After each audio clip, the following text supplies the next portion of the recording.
It's like the Tonight Show with Roy Sullivan. All right. I think, is it on? It's on. Welcome to the center conversation.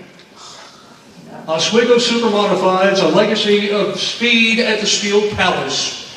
We've got some outstanding Hall of Fame drivers, future Hall of Fame drivers here at the center today, the International Motor Racing Research Center. As we get things underway, I want to introduce for a couple of comments Mark Steigerwald, who is the Executive Director. Mark.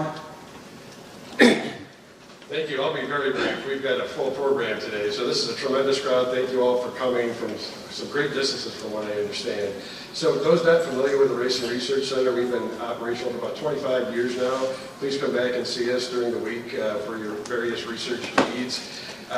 Kip has done a tremendous job here pulling this program together, so this is really up to Kip to fill you in on the details about how this all came to fruition. So I'll introduce, without any further ado, I'll introduce Kip, but I'll say that I've been attending Oswego since I was a little guy, 4 or 5 years old. I grew up in Auburn, so it's near and dear to my heart. And thank you all for your support here for today. Owner Chris Purdy, wherever you are, Chris, having that car on display has been outstanding. So thank you.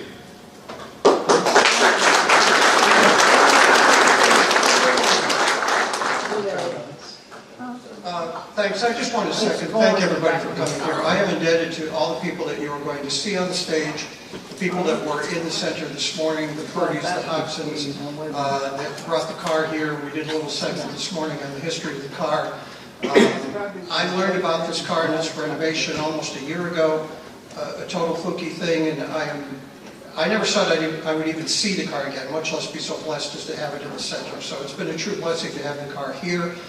I don't exactly remember my first year at Oswego, but I remember my first sight. It was the site of Todd Gibson's Flintstone Flyer, taking a right to go up the road to the track, and we looked at each other and said, "Ooh, that's cool." And then we were at Oswego every Saturday night for the better part of 2 or 3 years in a row. The midweek modified shows.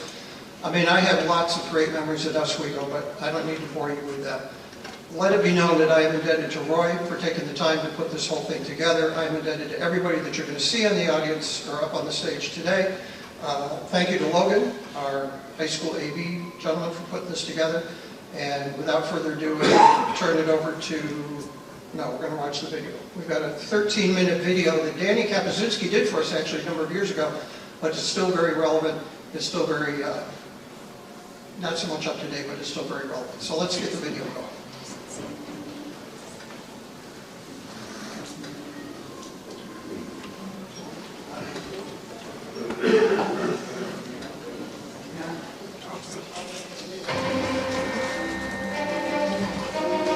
Oswego Speedway has come to be known for many things over its 63 years. It has long been known as a hotbed for open-wheel short-track racing. It's been known for its daunting and unforgiving steel walls that have outlined the careers of several open cockpit veterans. It's been known for its serene sunsets and beautiful view of Lake Ontario. And of course known for that masterfully prepared Hoffman hot dog that's aroma fills the same wood and steel grandstands that have stood for so many years. Its history and legacy are rich, with memories of fans new and old.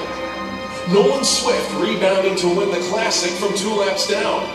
Jim Champagne leading all 200 Classic laps. Bentley Warren collecting his unprecedented 6th international win.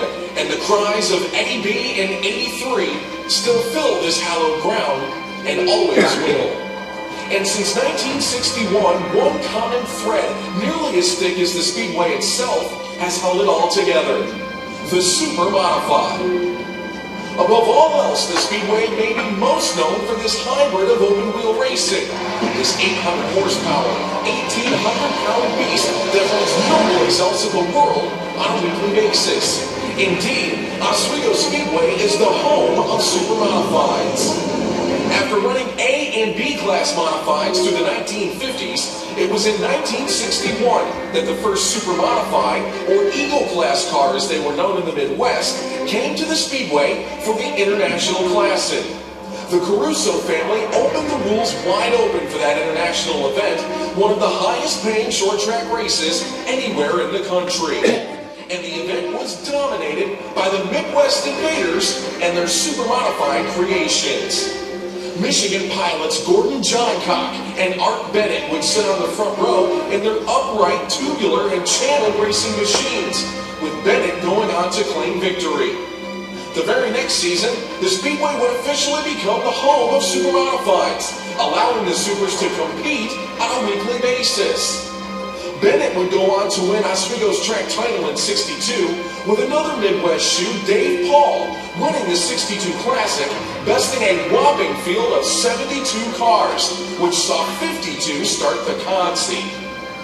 Through the early to mid-1960s, the Oswego Super Modified took the basic upright form found with race winners of the day: Bennett, Johncock, Paul, Ronnie Lux, and of course Nolan Swift, who retrofit his controversial and dominant tubular modified into a super modified. Swift would be the main local contender to the Midwest Invaders, winning the '63 and '67 International Classics, as well as the '64 and '66 track championships in this very car. However, by the late 1960s at Oswego, the Super Modified would undergo its first evolutionary change, taking a page from the Indianapolis Motor Speedway. While the upright form of Super Modified with the driveline below the driver proved to be dominant, racers such as Richmond, Ohio's Todd Gibson took note of the Indy Roadster, with its low center of gravity and offset driveline, which allowed the driver to sit lower in the race car, and decided this was the new direction of super modified racing. Gibson purchased a wrecked Koenigsmann Indy Roadster in 1966, offset the driveline 8 inches, shortened the wheelbase, and brought it to Oswego in 1967. In only his second start, Gibson would win with the Flintstone Flyer Zero, and in 1968 he proceeded to lay down one of the most dominant seasons in Speedway history, winning the track title with a total of 13 feature wins, including an unheard of 9 in a row. The Roadster was now king of Oswego.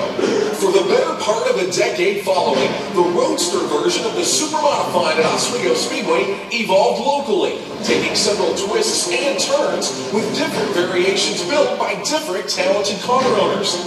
Along that journey, Jim Champine's wedge design, which took several twists and turns of its own, proved to be most successful.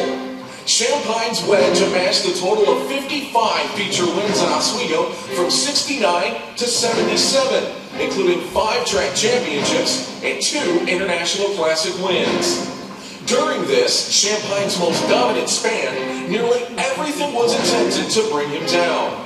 Rear-engine versions of the Super Modified, including a masterminded 4-wheel drive effort driven by Fred Graves during the 1970s, were all attempted.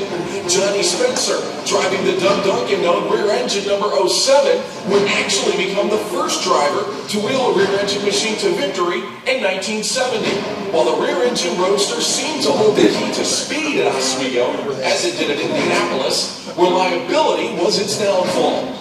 With that said, Champine went back to the drawing board in 1976 when it became apparent that the rest of the field was catching up to his current front-engine Roadster, and he went on to create the blueprint for all super modifieds we know today, the Radical Offset. The car, which to the naked eye seemed very much similar to every other front-engine machine on the circuit, was in fact radically different. The driveline of the race car was pushed nearly 10 inches further to the left than any other super modified ever built. In fact, it was so radically offset that the driveline itself was mounted outside of the left side frame rail. Champine tested and tuned the car for all of 1976, never entering the car in an official race. Champine would debut the car in July of 1977, promptly putting the race car in victory lane the first 2 nights he drove it. And in 1978, Champine simply dominated, winning 11 features in a row. The Offset was now king of Oswego. Unlike the era of the upright and the roadsters, which saw nearly a decade of competition before another needed evolution came into the sport in order to be competitive, just 2 years after building the radical offset, Champagne rolled his own version of the rear engine super off the table, the Green Machine.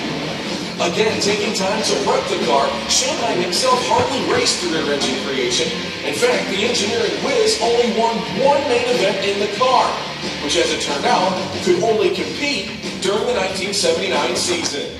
For the 79 Classic, Champagne opted to run his still dominant radical offset machine and tap Warren Conium to drive the rear engine. Each ran 1-2 early on, but Champagne would hit a spinning lap car on lap 73 to knock himself out of the event, and Conium would lose a lap in the pit area. However, when Conium returned to the racing surface, he fully unleashed the speed of the Green Machine, passing 2 and 3 cars at a time, unlapping himself and taking the race lead, only to be black flagged with 15 laps to go due to an oil leak.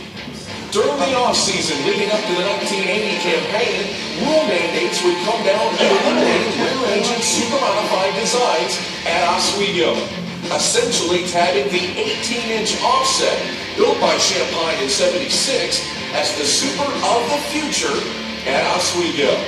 The rule mandate would follow its design, as it would take nearly another 20 years before a major evolution would find its way into super-modified racing at Oswego Speedway. And it would come at the hands of New England engineer Clyde Booth. Now living in North Carolina, and with the knowledge and resources at his disposal, Booth introduced the first true Aero Super-Modified in 1998. The machine, which debuted in red, later became known as the Silver Bullet, with an independent front-end design and inboard suspension similar to that of a common-day Indy car. Booth managed to clean the air completely around the race car, leaving open ports to the many wings which lay around the vehicle. While independent front suspension was nothing new in super-modifieds, and others had used inboard suspension, Booth managed to accurately put it all together at once in perfect harmony, coupling with it true front and rear wings that could keep the car glued to the speedway. In a matter of time, it could be seen that another change was in the wind, with Pat Abel and Mike Ordway driving the car from 1998 to 2004. The new age design would sit on the front row for the International Classic 5 times, winning 13 feature events along the way, including the 2003 International Classic. Keep in mind, Booth never ran a full season in Oswego in those years. More often than not, when the 61 showed up, it won, and won big. In 2004, Joe Hawksby Jr. of Oswego built his own version of the Booth Aero Super, known simply as the Hawk. Another rule mandate would come down, eliminating independent front suspension and forcing all super modifieds from here on out to be built with a solid front axle. And the very next year, the car went into mass production, and since has taken its drivers to 6 International Classic wins, 7 Oswego track titles, and countless feature victories. The rest, as they say, is history. The Hawk Super Modified, along with the Extreme Chassis Aero Super built by Paul Paloka of Oswego, are now the standard of super modified racing at Oswego Speedway. And what a standard it is! From uprights to roadsters, offsets to rear engines, and now aerodynamics, the Super Modified, albeit in a smaller box than it used to be, continues to evolve. And with it, the rich history and legacy of Oswego Speedway continues to grow.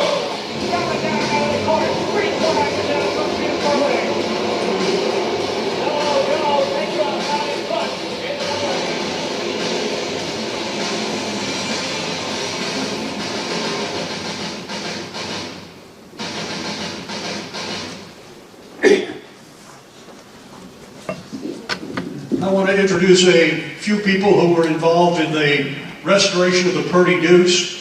Up here in the front row, Bob and Nancy Hodgsons, who are on the pit crew. Mary Purdy, wife of Howard Purdy. Chris Purdy is over here. Doug Holmes was greatly involved in the restoration. Jamie Moore had a hand in it. How about a big hand for all of those people?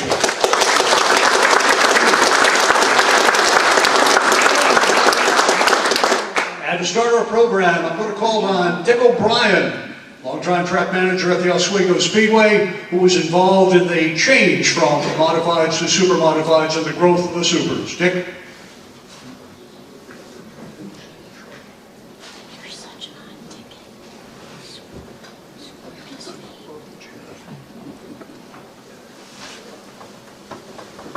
Good afternoon, everybody, and I think we're going to have a great afternoon for super modified racing right here. We've got a lot of great drivers, owners, a lot of people that donated to the sport. I'd like a special thanks to the Purdy family for bringing their iconic race car here and making things happen. But what I want to talk about initially is what happened before the supers got there and the changeover into the super modified division. And Harry, Bill, and George Caruso always loved auto racing. In the late 40s, they bought a modified stock car. They raced it, Sandy Creek and Vernon tracks. Dante Raponi was their driver. The car wasn't very fast.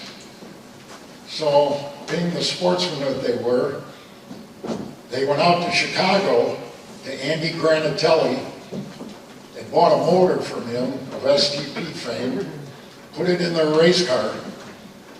It still wasn't very fast. So the next step, they went out and bought the long dormant Wine Creek racetrack, which was located on the site of the Oswego Speedway. And they were going to clean up the dirt track and use it for a practice track so that Dante could pick up the pace maybe and be a little more competitive. Well, this was a period post-war. Racetracks are popping up all over the country. And they says, we're sort of messing with maybe the wrong end of the deal. Let's build a racetrack. So they built Oswego Speedway. It opened in '51 as a half-mile dirt track. They ran 7 races that year. Charlie Berry of Salve won the initial race ever run at Oswego. One of the winners that year was John Teresi Sr. and his son, John Jr. and Eric now own Oswego Speedway. They ran 7 races there. They opened up in '52 with a half-mile dirt track, rough, bumpy, dusty. They were sailing dust all over Oswego. Didn't like it. They shut the place down after 4 weeks. Paved it. Reopened in August as a half-mile racetrack. The next thing, we had the 3 brothers. Harry was upstairs overseeing the tower and the finances. Bill was good inspecting the cars. He was good with tubing and welding, and he was our inspector. And George Sr. ran the concession stand. And he's the man responsible for bringing those world-famous Hoffman hot dogs to Oswego Speedway. So things rolled along during the 50s, and in '57, 2 things happened. They added a 2nd division. These were for flathead motor stock cars. They were called Bs. And then the overheads that had been running, they were the A cars. And they were the big hitters. You know, Swifty, Irish Jack, Bellinger, Bliss. The A's got a bigger purse than the Bs. They were a faster car. Their motors were a little more expensive. And at the end of that year, the Carusos decided to run a big race. They had some cars there. They had a decent turnout of fans. So they ran a 100-lap international classic. Irish Jack Murphy won it. He was the first winner, won $1,000. So things moved along to 1961. That was a very, very important year in the history of the racetrack. First of all, the track was enlarged to its present 5/8 mile size. So the racing got a little faster. They were having some problem with the Bs. The Bs had more cars than the As, and they wanted equal purse. And the Caruso brothers talked it over, and they didn't feel that, you know, the A's were drawing the people, and they went back and forth, and finally one night they struck. So the B's come down and blocked the racetrack. You couldn't run any races. So the Carusos asked the police to come, and they opened the gate, and they asked all the B's to leave the property. And to my knowledge, I don't believe there's ever been a flathead race at Oswego since that day. They also had a deal where Nolan Swift, who was the top dog with the 10 pins, he built a tube frame modified for the season, for the 61 season. And by the rules of the day, that was an illegal car. And they kept going back and forth.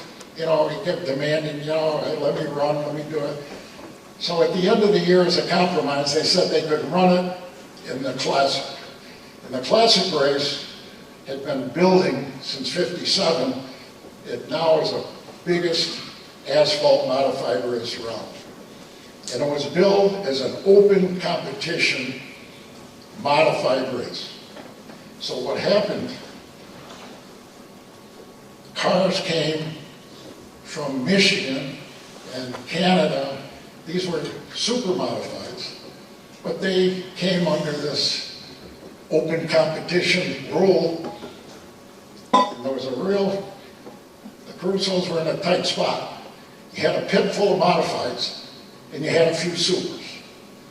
What are you going to do? You had a big crowd. Finally, I guess, it came down to Harry, and Harry said, I like these supers. Everybody's got modifieds. Around Oswego, Fulton, Utica, Spencer, Lancaster, Shangri-La, Albany, Saratoga, all had pavement modifieds.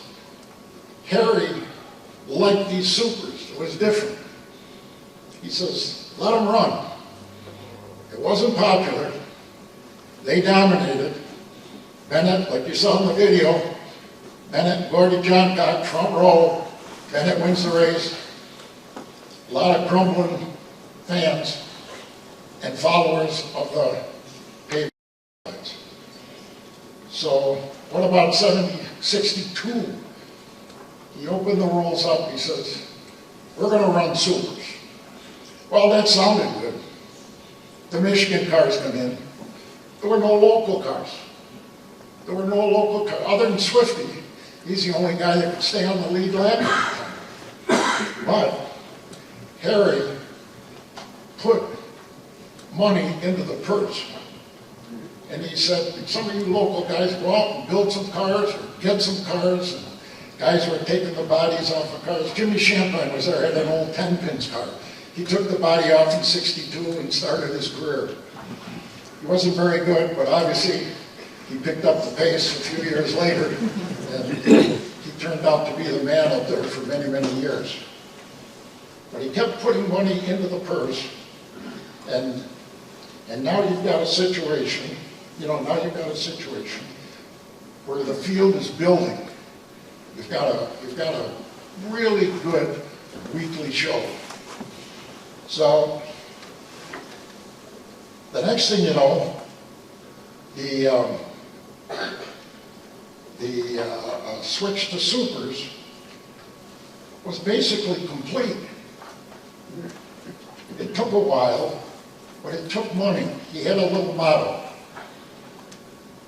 Money brings cars. Cars bring people. And he used that. Even though the crowds weren't that big, once he kept getting these cars, we went from a local modified track to a regional track. Guys started coming in. Todd Gibson, Norm Macklin come in from Canada. Bentley Warren comes in from New England. The people like that mixture of the out-of-town invaders versus the local guys trying to pick up the pace. So what I would just like to explain, I've been there an awful long time. I was there 40 years at the racetrack.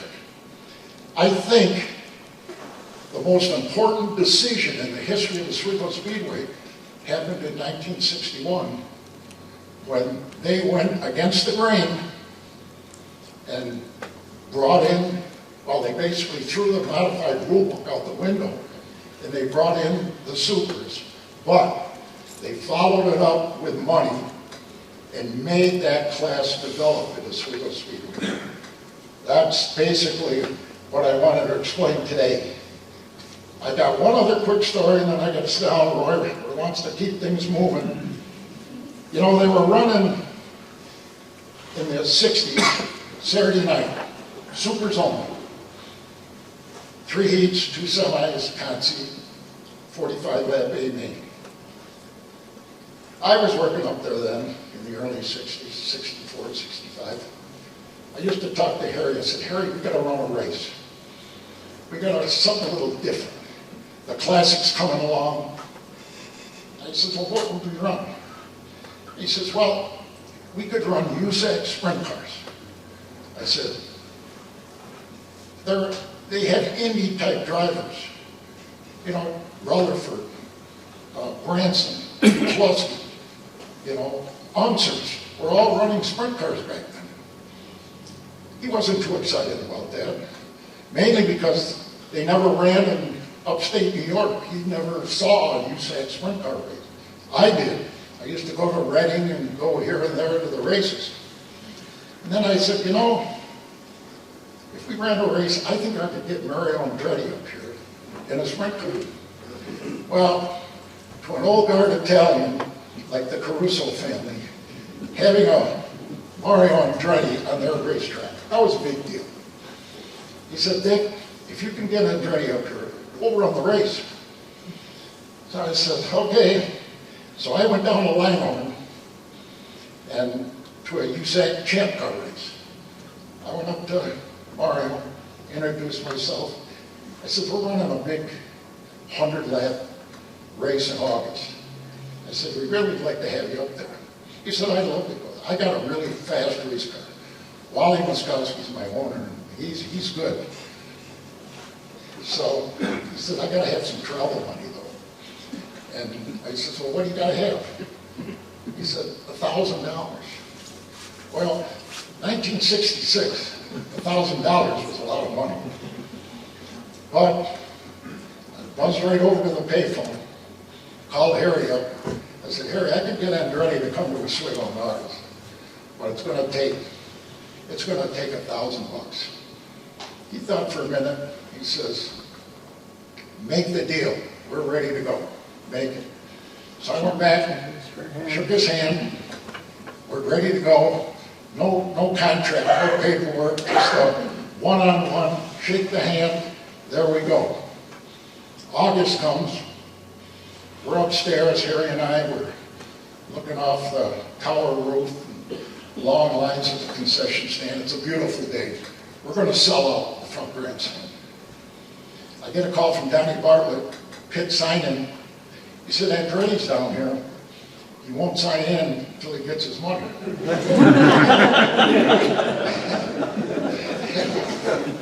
I said to Harry, I'll run down, I'll get him signed in and get him inside and we'll be ready to go. Harry said, no, you bring him up here, I'll give him the money. I want to meet Mario Andretti. So I bring him upstairs, and Harry Caruso, Mario Andretti, shake hands. Next thing I know, they're talking in Italian. Where they're from, where they did, you know, the whole deal. 10 or 15 minutes, back and forth in Italian. I had no idea what they were talking about. And then I get a call from the pits. It's Wally Muskowski. He says, get Andretti over here. They're ready to warm up. They only give you 2 warm-up sections for the sprints. I got to have him over here. So I told Harry, he's got to have his money. So Harry always carried a big wad of bills in his pocket. So he pulls them out, big thick rubber band around them. takes the rubber band up, and it flips open. There's a stack of ones. Digs down to the bottom part, and there's all the hundreds. So, Andretti's like this. There he peels off 10 $100 bills. He was in his driver's suit. Takes them, pulls them up, puts it in the zipper pocket, closes it, goes down, sets fast time, wins the 100-lap race. We got him back the next year in '67. And he had the leader card Sprinter with a big Ford 4-cam motor. Dominated, twin 50s, wins them both. He's got his twin brother Aldo there, and they raced for the first time in USAC competition together. Aldo wasn't very good, but Mario put on the show again. So we ended up the deal.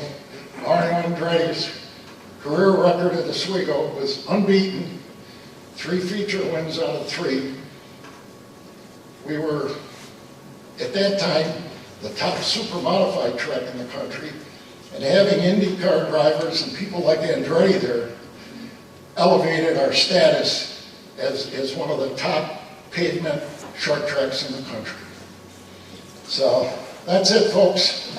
The early years of Oswego Speedway. Thank you.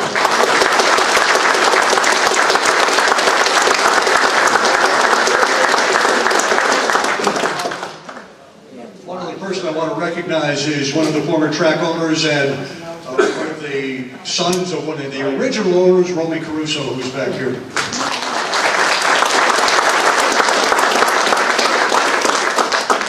Now the main part of the show. I'm going to introduce all of the people who are down here going to come on stage. I'm going to introduce them in alphabetical order by their first name, which is also ladies first. Ladies and gentlemen, Allison Sloan.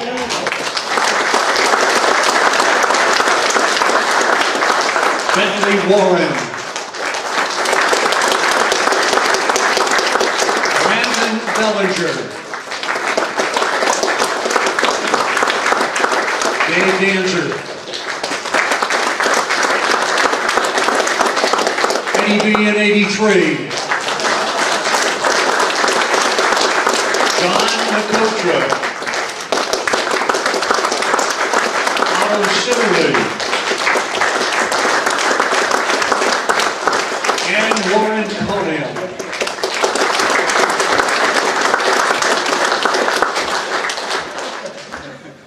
Just to run down a few things. We've got Eddie Bellinger with 2 track championships, Brandon with 1, Otto Sitterly with 9, Eddie Bellinger with 2, Warren Coniam, and he had 2. And of course, Bentley had 6.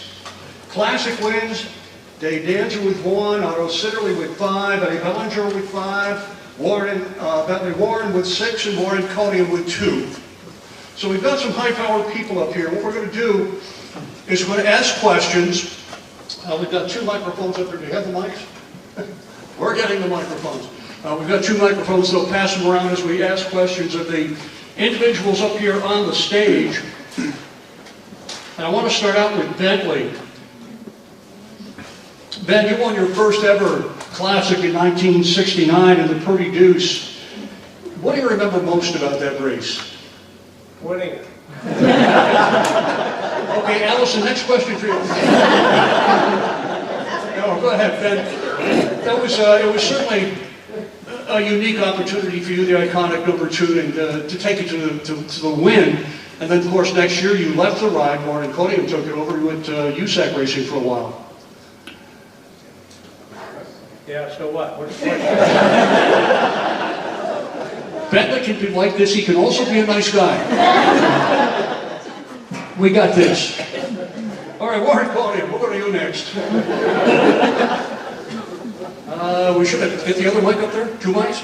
That's a hard act to follow, you know. All you got to do is say one or 2 words. We're good. Warren, when you drove the Purdy Deuce, it started out as a small block car. and you talked to the Purdy crew and Howard Purdy and had it converted into a big block. Why did you do that? Well, I told him the night that I drove the car, the first night I drove the car the week previous to the Classic, I told him this car is a little short on power. And he said, no kidding, it's a 4x4. I said, well, all the cars I've driven are 4x4s and they had more snot than that. So he said, okay. So he went home and made a couple changes. He put a big block in it. And came back and surprised me the week later with a big block in it. And what difference does it make to you? Handling and power? Well, it didn't have a heck of a lot more power than the 4x4. Like a good 4x4 is a pretty good motor. But anyways, it did the job. Interesting, since you've got the Purdy Deuce, is it almost never ran a full season. It had under 100 total feature races at the Oswego Speedway, and the average feature finish for that car was a 5.8. Eddie Bellinger, you were the first driver, and I think the only one, who made a pit stop and won the Classic.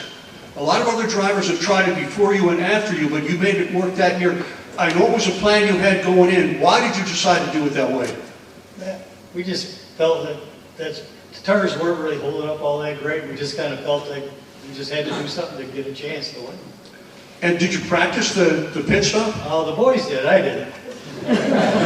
So they're still doing the work for you now. All I had to do was pull in and stop, get it out of gear, get back in gear. All right, Brandon, your grandfather was a track champion 3 times at the Oswego Speedway. Your father's been a track champion. You won the track championship a couple of years ago. The first ever 2-generation family to win it, the first ever 3-generation family to be track champions. What does that mean to you as a competitor, as a person? It was definitely a pretty special win. I feel like at Oswego, even winning a heat race is hard, and much less, if you can do anything beyond that. I mean, winning a feature is hard, and to have the opportunity and to be able to deliver in a championship, it's pretty special. And you've got the Classic win as well. Your grandfather never won a Classic. I don't have a Classic win yet, but I'm going to change it this year. So. Oh, that's right.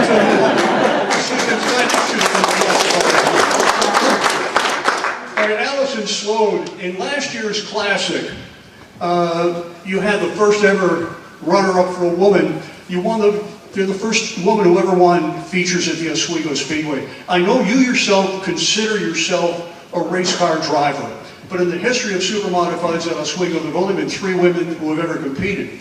Sheila Hayes, who was quite a few years ago, probably before you were born, Jen Chesbrough, and now you. When you get into a car, what do you think? I mean, does that ever enter in your mind at all? No, being a woman is not something I consider on the racetrack. How did you get started? I know you started in, what, TQs? I started in quarter midgets. I was 7, and I raced locally until I was 16, and then I jumped into a 3/4 midget with Lou Ciccone. And of course you ran that at Oswego early on. What got you to convert from that to a super modified? That's a big step. Sure, it was Lou Ciccone. He wanted to get out of his ISMA super modified, and he reached out and said, "You've won a track championship in a TQ with the ATQ IMRRC, and he's like, here's your next step. Buy my car," and that's kind of where we headed. Dave Danzer, you come from a long racing family at the Oswego Speedway. They've been there practically from the beginning. But through all those years, they had never won a feature until you started driving. What did that mean to you, to be able to put your family's name up a little bit higher at the track? It meant a lot. I mean, I remember going back in the day and we didn't even make the show. I mean, it was huge, and I remember showing up Classic weekend a lot of times and counting cars thinking, yeah, they ain't gonna make the race. So to move to the next step's been pretty nice. Hopefully we continue to move up more, but it's just been a lot of work and a lot of effort in the garage every night. Now, Otto, you got your start on the dirt, and you had a pretty good career going on the dirt. You moved over to the small block super modifieds at the Oswego Speedway. What got you to make that move? Well, probably probably going to the track in 1990 the first time, watching. My high school buddy sat next to me and we drank Miller Genuine Draft, so needless to say this guy was one of our picks and Bentley was the other pick. And just watching the cars, you know, the speed, the noise, the thrill, the feel in the grandstands.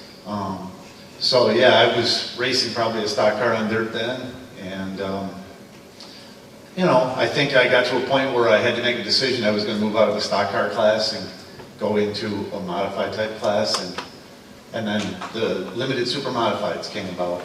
So for somebody on the outside, you know, so many kids that race super modifieds now are third generation, second generation. I had no roots. I was basically a relative nobody when I showed up. So, you know, I think it was just something that I looked at and said, that's attainable to race a small block super modified. So that's sort of probably what brought me there, was a limited super modified back then. And then you moved into the super modifieds, which again was a pretty good step. You owned your own car for a while, had a lot of success in it. Yeah, I ran part years with the small block. I really didn't have the funds, so if I crashed it, I basically was, you know, was out of business temporarily until I could patch something together. And then, you know, after we won a few races, and I had a car that was a commodity, I sold it and did well, and all the equipment, and really I didn't have to put a lot of money with it to buy out a team. I bought Jeff West's backup car. It was the entire operation. And you can't buy an engine today for what I bought that whole entire outfit for. It was not even $20,000. I actually talked to Eddie about his, and they were along the same lines, but there was a lot of equipment that came with Westy's car. So yeah, then we ran, you know, Rookie of the Year in 2000. I won a couple of races here and there. I ran really consistent, and then when the Hawk car came along, and I bought it used, you know, needless to say, that was the right move. I won a lot of races that last year, and basically at that point I was out of money. So pretty much I decided I was going to be finished, and then he hit one phone call. And it's been an interesting 18 years. John, I remember you and I talking on the roof at the Oswego Speedway before you got your deal together with Otto, and we talked about it as being a good choice for you to go in that direction. But what made it your final choice to pick Otto? Well, I mean, the whole plan was to get a car ready for Davey Hamilton if he ever recovered from his serious injuries. And I had talked to quite a few different guys. I was friends with Muldoon, and you know, I talked to Otto, and I talked to this one and that one, and honestly, Muldoon called me one time. He goes, "Otto's your guy." Because, you know, I was even thinking Muldoon, Timmy Snyder. I didn't know. You know, I was so green. But I knew Otto. Doug Crusoe introduced me to Otto, and I watched him, and I could see that he was the real deal. And so, you know, I went that way, and I took Muldoon's advice, and, you know, it turned out to be, you know, exactly what I would have hoped for. All right, Dave Danzer, we talked about your family history and everything, and being the first driver in your family to take a car to Victory Lane. When you first switched to the super modifieds, your very first time on the track, was not a real pleasant experience. I think you got 2 laps in. I think I got about 40 that day, but I think I had 41 on the trip to the hospital. But yeah, that was the throttle hung up, and that was actually, I think, that was a Furlong car. That's the one he won all the classics with. So that one's a write-off. But yeah, that's how I started. Then I went back to the small blocks. That was the interesting thing. I'll get to you, John. A lot of people didn't think you would go back to small blocks. You'd take the year off, but you did. You went back to small blocks, put another super modified together, and came out the following year. Yeah, we went back, and then I started talking to Hawksby, and we started putting something together. And we spent all winter long, and he really took me underneath his wing, and I just really fine-tuned that thing we did together. And that rookie year, we came out swinging. We were really good. John, you were saying? When he got the hung throttle and crashed that super first time out, I was coming through the walk-through gate. He was coming out. And I felt so bad for him. And it bothered me right now, but he had tears in his eyes. And, you know, he's put a lot of work and effort into becoming the Dave Danzer we all know today. And he started in a bad way. Well, you know, the whole family over the years has done a tremendous job at Oswego, putting race cars on the track and having some good drivers, having some mediocre drivers on the track, and now they got one of the best in Dave. But I'm going to ask you to pass the microphone to Allison. Allison, in the Classic last year, well, let's go back to your first feature win at Oswego. I remember talking to you after the race, and you said in the interview at the track that all you had to do was concentrate on hitting your marks. You had the lead, you just had to hit your marks. Explain to people what you're about. Yeah, so consistency has been one of my strong points out on the racetrack, especially at Oswego. And it's, you know, pulling off the corner in the exact same spot and entering the corner in the exact same spot every time, you know, 1 and 2, 3 and 4. And it worked out for me on that day. Now let's, between you and Dave, the Classic last year, you were running in second late in the race. At one point it looked like you may be able to make a pass, but I think a yellow flag came out maybe, and that kind of ended your day in terms of winning the race. Yeah, to be honest, the entire race I was just focused on getting around Dave, and when Barnesy came around both of us at one point, I was like, oh, we're just going to let him run off and, you know, we'll catch him later in the race. I don't know about you, Dave, but I had no idea that he ran out of fuel. So I was so concerned about catching him that I had no idea going into one, we had both passed Barnesy running out of fuel. And in the meantime, you ended up with a podium finish, finishing second. Right. Yeah, great race. Yeah. Now, Dave, in that race, that was a very hot day. And I know a lot of drivers suffered a little bit of heat exhaustion. When you got in your car, you looked a little bit tired. Did that affect you in the race at all? No, usually once you're in the mode, you can, I mean, you can pound the fence and you're probably going to be fine for a little bit until you realize what the hell happened, but I just got out of the car, I thought I threw it away. I mean, with 30 to go, you see Barnesy driving out of your life, it's kind of like, you know, I just need to free the car up just a little bit, and you kind of just, you got what you got in that race. I mean, you can't really change what you got, and with the way the cars are right now is kind of like where you start is where you're going to finish. So our goal was to put the thing on the front row and kind of hopefully stay there all day. And I had a couple people, luckily I didn't lead all 200 because I had a couple people tell me they were probably going to kill me that night if I did. So luckily Barnesy went around and I had no idea he ran out of fuel.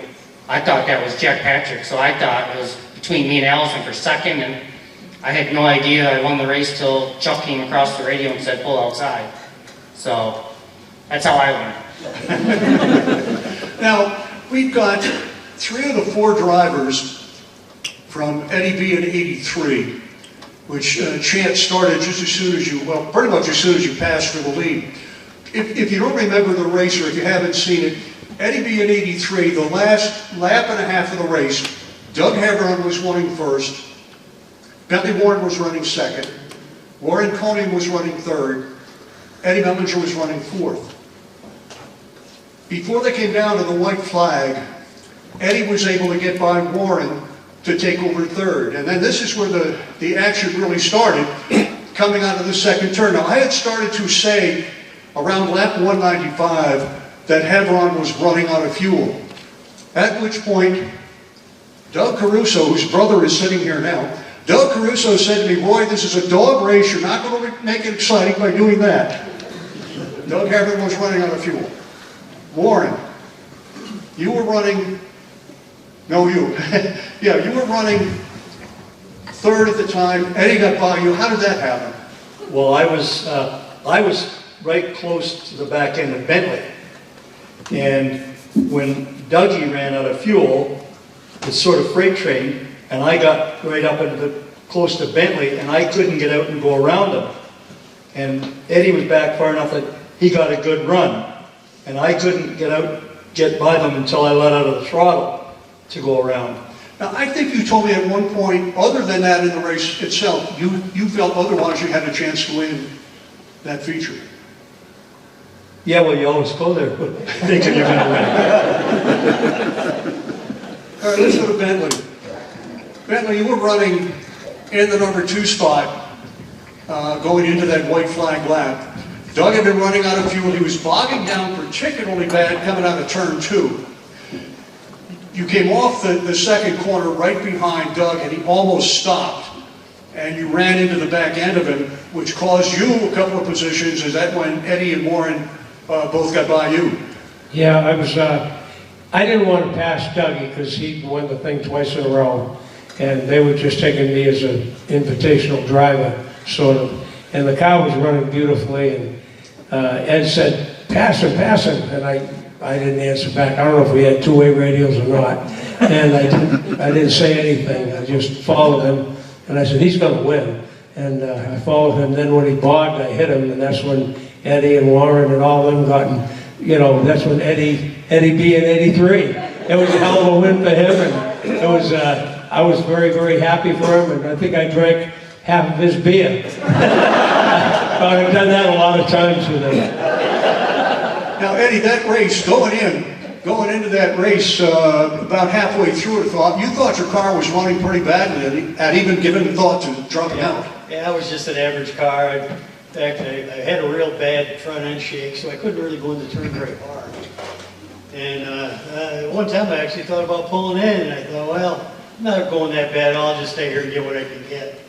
And so that's basically all I was doing the whole race, is just hoping to get what I could get, and just got more than I thought I was going to get. When did you realize Doug was running out of fuel? Well, when we started, we were at a little bit of distance in there, and when I saw him conking, I actually could see him kind of really slowing down in the turn. And like Bentley said, they just kind of, he conked out and they kind of hit, and it opened up a hole. I just happened to be there, that's all. It was just luck. I was on Doug's crew that day, and he was running out with 10 to go. We knew it. Yeah. But we knew it with 10 to go, he was in trouble. But then whatever these guys ended up doing, that's for the history books. All right, when we talk about classic wins, Otto, up here on stage, Bentley's got 6, you've got 5. What do you think? I know you've had a couple of shots at the end, you had car problems or something, but is 6 doable for you? Oh, I would think so, yeah. Like Warren said, every time you go to the track, any of these guys would say the same thing. If you didn't think you had a shot to win, you wouldn't go. So, yeah, I mean, we have a good car for sure. We'll see what happens. There's a long time between now and the end of the summer, but yeah, just a little side note. Everybody's got their stories. You can talk about all the races you've won and you've done this and that. There's some races that I didn't win that I can't even shake the memory. And one of them is the 2015 Classic. I had a car that was driving itself. It was just a little tight all day. And I mean, it was just on rails. Anybody could have drove this thing. And it got out front. And it just had a nice, it's almost a little too much of a push to it. And I came around a lapper. And I think it was 4 or 5 laps to go. 9 laps to go.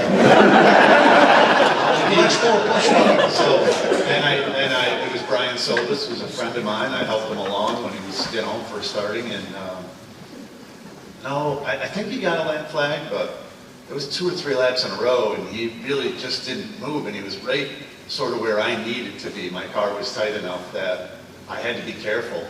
And I had a guy signaling me, that had a nice lead, but I still didn't want to just sit there that long.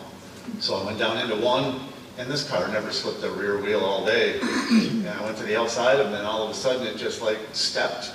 And I turned to the right to catch it, and it did the slowest, longest slide sideways from the exit of 1 all the way over to the exit of 2.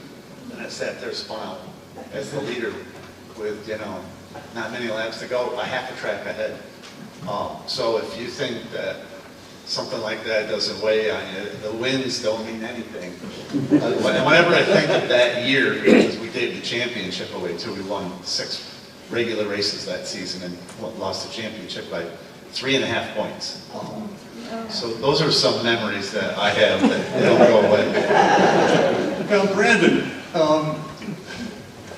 you got your first feature win a couple of years ago, your first track championship. You're still working on an international classic.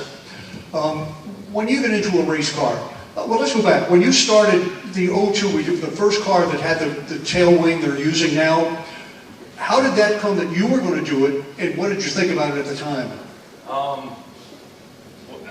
To be honest, I think it was a surprise.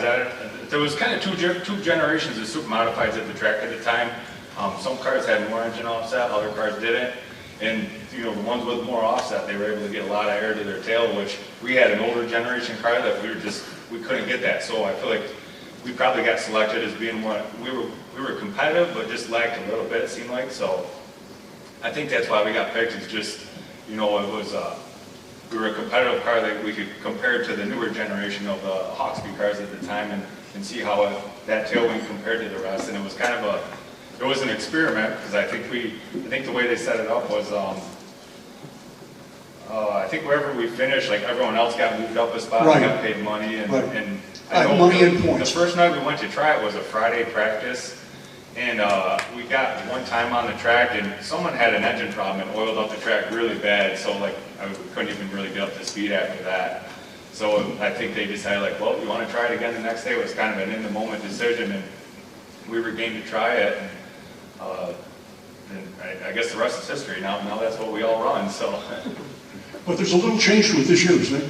Yeah, there's a little bit of an angle change. It's definitely going to take away some downforce. I don't know. I think all of us are probably looking forward to getting to the track and seeing exactly what you got to adjust on your car and how much it's going to change. You know, if is it going to slow them down a lot? Maybe it only slows them down with, you know, maybe won't be that much with new tires, and it's more of a slow down with old tires. But it's something we'll all find out really soon, because it's only 2 weeks away. So. Right now, Allison, Otto was just talking about it, that there's always the one that gets away, or the couple that get away. Before you won your first feature, you lost a couple when you had a great race car but didn't make it to the checkered flag. Yeah, being in the non-wing super modified took me a little bit of time, not as much as I thought originally, to get used to the car, because I was used to the ISMA wing and the downforce and, you know, going a lot faster. I remember Otto and Johnny both telling me, like, hey, you can't drive this like an ISMA Super into the corner. And I said, yeah, okay. And I went in the first corner, I was like, oh shit, yeah, I can't drive it like that. So it did take me a little bit of, you know, learning curve, but I try to listen. You know, it doesn't often work out that way, but you know, I've been very fortunate to race with both these guys, so thankful for that. Bentley, you won your last classic driving the Jeff West car in 1998, I believe. It was kind of a last-minute deal to get in the car. Nobody expected you to win, maybe not even you. And all of a sudden, you were in victory lane with your 6th classic. Well, Jeff gave me, you know, we always say everybody gives you a great car. He gave me a really good car. And it was set up for him, and he liked a tighter car than I liked, and or a looser car. And I remember taking the front wing off it because it was too loose for me. And he did a whole bunch of stuff, changed shocks and everything. And I just rode up there on a whim. He'd asked me to drive earlier and I wasn't going to. And then I called him back and said, yeah, I'll drive if you want him. He said, oh, I already got somebody driving. I said, okay, well, no problem. I'll just stay home and ride my motorcycle. So then he called me back. He said, well, if you want to come up and drive it, you can. And so I jumped on my motorcycle. I threw my fire suit in Vic Miller's trailer and rode my motorcycle up, and I drove the car. And it was just kind of a funny win, because I think Mike Muldoon lost a rear end, and Eddie Shea's car was winning. And when we came around for the check for the green flag with about 10 to go, I remember I straddled the oil. There was a line of oil in the middle that hadn't got, it was clean, but it still had the speedy dry down. And I straddled it, and Eddie Shea's guy went through it. He got a little bit sideways and just gave me enough bite that I could win. And then I think Davey Hamilton was coming up on me, and I could hear him, so my car became very wide. Now, that race, you time trialed pretty well. When did you think, hey, I got a shot to win this? I told Jeff after practice, when I went out with the full field load, the car felt awesome. I said, we got a good chance, we got a good car. We can really probably win this race with a little bit of, you know, classic luck. And we had the classic luck. John? So Davey ended up second that day at the classic, right? The sheet panel was all dented on Bentley's car. He'd got some kind of tangle and looked like a jump going around there. And Davey comes in after the race. He goes, God, who the hell's in that black car with all the damaged bodywork? I go, you mean the winner? That's the winner? Yeah, that's Bentley. Oh, no wonder he was right. No wonder that car got wide. That guy was smart. Thanks for the helmet too, Bentley, by the way. I got that helmet in Victory Lane. It's in my office today. Eddie, when you got started racing, you know, as you said, your dad had been racing at the track for a while, was a 3-time champion. But as I recall, he didn't know you went out and bought a Todd Gibson car. No, actually he didn't. Of course, you know, I grew up, you know, my whole life around the Speedway. And when I got, you know, my dad never really, you know, he wasn't the type of guy to just go buy cars and all that stuff. You know, if I wanted one, it was going to be up to me. So I'd saved up a little money. I borrowed $500 from one of my buddies, and I put $500 on a credit card, and I had some cash, and I called Todd up, made a deal on the phone. I paid an extra $400 for that old single axle trailer he had. And well, my dad, he always got to work. I was working for my dad at the time. Well, my dad got to work that morning. He always got there before I did. And Todd Gibson was sitting in the yard waiting. My dad comes out, he goes, "What are you doing here?" He goes, "Well, your son just bought this car." I think all he said was, That's all he said. Now, Warren, you drove for a number of different owners over the course of your career at the track. We mentioned earlier you were in the Purdy Deuce, got a feature win in that car. You drove it for 1 year, and then the next year you switched. You went to somebody else. Why was that? Well, Howard wasn't going to run a full schedule, and I wanted to run a full schedule. So that's why I, you know, changed rides. Who was the best owner you had? Oh, you know, that's not a good question. They think it is. I drove for so many great people. Pallotta, Rutledge, Gates, you name them. I drove for a lot of good people. Came out of it with a lot of great friends. And what more can you ask for? And you drove 25 years and then pretty much just walked away. Yeah. It was not too many races after your last Classic win. It was the Classic win when I retired. I think that year I got Driver of the Year. You know, they had the banquet at the end of the year. I got Driver of the Year and a few, I don't know, accolades. And I'm thinking all the time, you know, Ryan, my son, wants to start racing karts. And I thought, you know what, a fellow doesn't get a chance most times to go out with a Classic win. So I got up to say a few words at the banquet. My wife had gone to the washroom, and I just, and I was supposed to drive the following year, next year with Joe. And That's Joe McGarry. Yeah, and I just got up, and all of a sudden the words came out of my mouth. That was my last race. And my wife was standing at the back of the hall, and, you know, I came down, I sat down at the table. She said, "So now what do we do on Saturday nights?" And I believe your response was, "Go to the window and throw $500 out." Yeah, that was about it. So it's, and I don't regret a minute of it, huh? Now, a lot of drivers retire and then come back and run a race or a couple of races or start racing over again. You have never done that.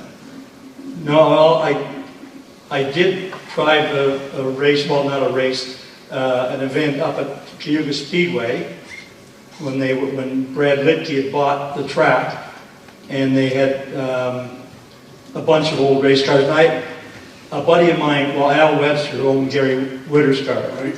Al Webster bought an old Teddy Hogan car. And I don't know whether you remember Teddy Hogan, but he did run Oswego years ago. Mm-hmm. But anyway, he bought this old Teddy Hogan car, and he asked me if I would drive it in this race. So I said, well, yeah, and Ryan looked at it, and I always looked at race cars that Ryan was going to drive, and I'd say, no, Ryan, you're not getting in that race car. And Ryan went over and looked at it, he says, Dad, I wouldn't. So I said, that'll be fine, it's just, warm-up sort of thing. So at any rate, a buddy of mine was Bernie Reddick, had built a brand new Jimmy Howard car, exact replica of Jimmy Howard's, for Howie Scandal to drive. So Scandal wanted to race, we get out there, we start racing, going faster, and this car, this Hogan car that I'm driving, is going down the straightaway, and it's like from one wall to the other, and I'm just saying, please throw the checkered flag. Like I was getting nervous. Anyways, they threw the checkered flag, and I went to pull in the pits, and the pitman arm fell off. So I'm in the pits, and I said, Al, the nut for the pitman arm came off, and the pitman arm fell off. And he said, oh, well, he says, I'll see if I can find another nut. I said, no, the one behind the wheel's done. I'm going up there in the tower to drink beer. Yeah, Eddie? I got just another Warren nut story. I think, I'm pretty sure it might have been a classic. I can't remember. He'll verify this.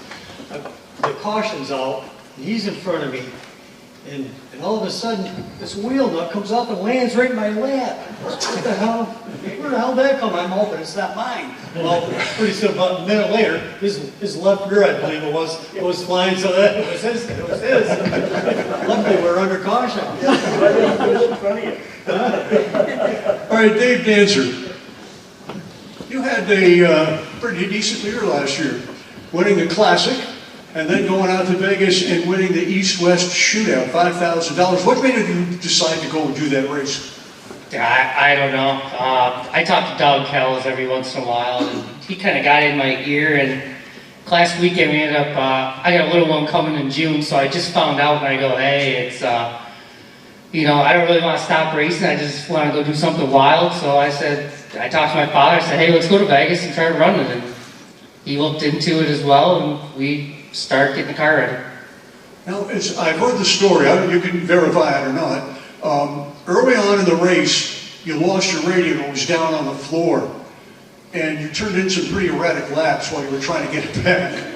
Yeah, I was swerving all over the place. I was afraid to tug on it. So I usually clip a radio over on my left side, and usually always tighten your belt. As soon as I did, it fell, and then it got caught underneath the fuel filter. So it took me about 8 laps to get that thing out of here, but I was up against the wall. I looked drunk, I'll be honest. It was pretty bad. It was some pretty bad 8 laps, and then on the restart, I said, all right, time to get focused, and I just buried the top, just kept that thing wound up and just drove around everybody. Now, there's going to be a rerun of that race this year in California. And there's also going to be a kind of an East-West Shootout at Caraway Speedway in North Carolina. You going to go to either of those? As of right now, we're going to hit them both. Good. Brandon, what about you? And there's also going to be a kind of an East-West Shootout at Caraway Speedway in North Carolina. You going to go to either of those? As of right now, we're going to hit them both. Good. So. Brandon, what about you? You going to hit some out-of-town shows? Yeah, I'm sure we'll probably hit a few this year. We don't have like an exact schedule or anything. We're probably just moment decisions, almost like how Dave was for the Las Vegas race. If the car's in good shape and it's an opportunity to go, it's something we'll probably consider taking in. If for some reason our car is all smashed up, well, that complicates things to make another race. So you're making that decision based on Dave's success last year? Well, I guess, there's a few people that have actually done it now. I mean, Naples have had success with their car going to, some ISMA races. Dave had success with his going to ISMA races. And even for ourselves, we went to Evans Mills last year, and we kind of solved some of our heating issues that we've had with the top wing. And we didn't win the race, but it was a pretty good run, and I think there's a lot of room for improvement. So it definitely gets you motivated to take your car and do some more racing with it, with different rules and different organizations. Allison, on your roll cage, it says Chick. Where'd that come from? It's been my dad's nickname for me since I was a kid. And Johnny adopted it as well. So there's 2 people in this world that can call me Chick. It's Johnny and my dad. Now, I know there's some question about what your plans are for this year. Sure. So I've been told before that Johnny and Otto want to downsize, so they officially did it this year and shipped my car off to Canada. So, you know, they want to focus on running ISMA and the wing shows and everything that Johnny's put together. So, you know, I'll take a backseat to that, to the champ, right? And he can go win some races for the team. And I'm going to enjoy a little bit of the shore this year and getting to travel not to Oswego. I'll hit the track every once in a while, but I'm looking forward to having the summer off. Okay, but I don't see this as an end. You never know, Roy. You never know. Bentley, now here's another story I heard that maybe only you know the true answer. When you first got into racing, you were building your first race car, a modified or something like that, and you weren't a very good welder at the time. And you finished welding something and were working underneath it and it fell down and knocked you out. Well, sort of. I was working on a farm in Essex, Mass, and I was 14 years old and riding my bicycle after work, which we got done milking cows and stuff, around 3:30. So I'd go up to Danvers, which is about 15 or 20 miles away, and I was welding the roll bars and bumpers and all that stuff on my car. Long story short, a guy welded a wheel for me, offset wheel. I was wicked proud. Put a Buick tire on it. It was a blown out tire, but I put a patch in it. And I looked like a real big time racer. Went out in practice and I blew the right front tire. The car went off the bank and hit the telephone pole. My back bumper fell off and went under the car. The right front wheel of the guy welded stayed on and the front bumper stayed on. And a roll bar that was on the back of the roll cage hit me in the head, shoved my head through the shifting lever. They carried me up to the hospital at 14. And when I got to the hospital, the nurses were all PO'd because what the hell's this kid doing driving a race car? they were ticked. They made me sit there gleaming like a stuck pig. But that was my first race car. All right, now Otto, you've as I said earlier on, you've had a tremendous career at Oswego, 9 track championships, an all-time record, and of course your 5 classic wins. You haven't raced full-time at Oswego the last couple of years. You've done some ISMA MSS racing. You got a title there. What's your plans for this year? You know, I mean, nothing's written in concrete. This guy's got the 5 race series. The first 2 races are his races, so we'll be there, the opener, with the car we call now Betty. It's blue. It was Joe Moriarty's old car. Great car. That's the car that Al ran the last 2 seasons that she ran for us. And then the next week is the ISMA show. That's going to go his race. And then really, if the opening night goes good, we could be there the 3rd night with a small wing again. And then see what happens from there. I'm not going to say that it's impossible that we couldn't run every race, but I don't know that. I was talking to John a couple of months ago or so. You had the lead going into the ISMA final, didn't you, this year? Last year, yeah. Last year. We had the point lead the last 2 shows. And, you know, so many things, so many thoughts because, you know, like if you have 1 super modified, that is so nice. If you crash it really bad, maybe you're handy, maybe you can fix it, maybe you can put it back together, spare parts, what have. If you had 3, that's like, is it really nice? Is it 3 times as nice? It's probably not. It's 3 times the work. It's set up for a race car times 3. You know, there's so much to that. I mean, I know it's very unfortunate to have the equipment that we have, but sometimes I feel like it also maybe holds me back. Having the workload and the responsibility of not just physically taking care of it, thinking about all of it, but like, you know, like Brendan was saying, you know, they're looking forward to putting a wing on their Oswego car, and, you know, you look at like the A-bolts, the ends are 1 car, and you can massage that car, and you can learn it and get better and better and better with it. So, you know, really, we acquired another car late in the season. We sort of thought we wanted an engine because we've had some restart problems with our wing car, and we ended up with a whole other package. So great car, great equipment, but that's the one concern I have at this point is I'm 56 years old. You know, I work a day job, and I come home and I work an entire another job. And you're also down a couple of people that would crew with you. Yeah, we've got, you know, there was a guy named Fish, he's retired, he's 83 years old, he just doesn't want to do it. And Wiedemeyer, same thing, older, Tenney, older, they're just not around anymore. So guys that were in the shop that, you know, I don't know how old, but these guys were workers.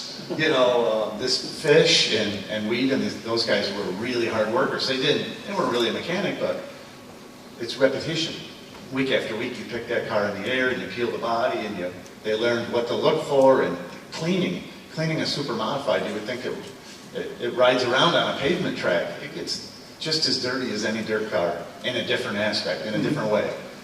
So the maintenance program really to have a car, you know, run every lap of every race, and we've had seasons that we literally finished every lap of every race. Now, Warren, through your career, you mostly ran for other drivers, so you didn't have to go through like what Otto went through with the constant maintenance of a car. Well, I built my own cars in the start, and I really didn't enjoy that. I didn't like working on it, but I was capable.